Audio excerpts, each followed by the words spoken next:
Shfuqizimi i kontributeve për gazetarët dhe punonjësit mediatik ishte një nga premtimet kryesore që kryeministri aktual Hristijan Mickovski e dha gjatë fushatës parazgjedhore, edhe atë e përsëriti disa herë në takimet që si lideri i opozitës i kishte me gazetarët. Aso kohe ai pati premtuar se me të ardhur në pushtet do të angazhohet për krijimin e një propozim ligji që do t'u lehtësonte funksionimin mediumeve, pa dallim qofshin ato media online, nacionale apo media të shkruara. Për këtë premtim televizioni Shenja sot e pyeti zëdhënësen e qeverisë Maria Miteva, e cila tha se janë në diskutim me sindikatat për mënyrën se si do ta realizojnë projektin e tillë.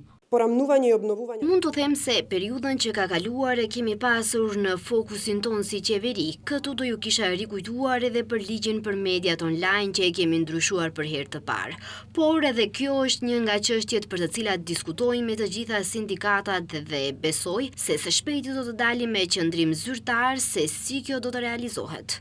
Ndonse e kishte dhënë si premtim heqjen e kontributeve për punonjësit mediatik, kryeministri Mickovski e kishte biseduar direkt këtë temë edhe me vetë gazetarët. Aso kohe, kryeministri aktual Mickovski kishte deklaruar se me këtë propozim mediat nuk do të lirohen vetëm nga kontributet e gazetarëve, por ligji do të vlejë edhe për të gjithë punonjësit e tjerë.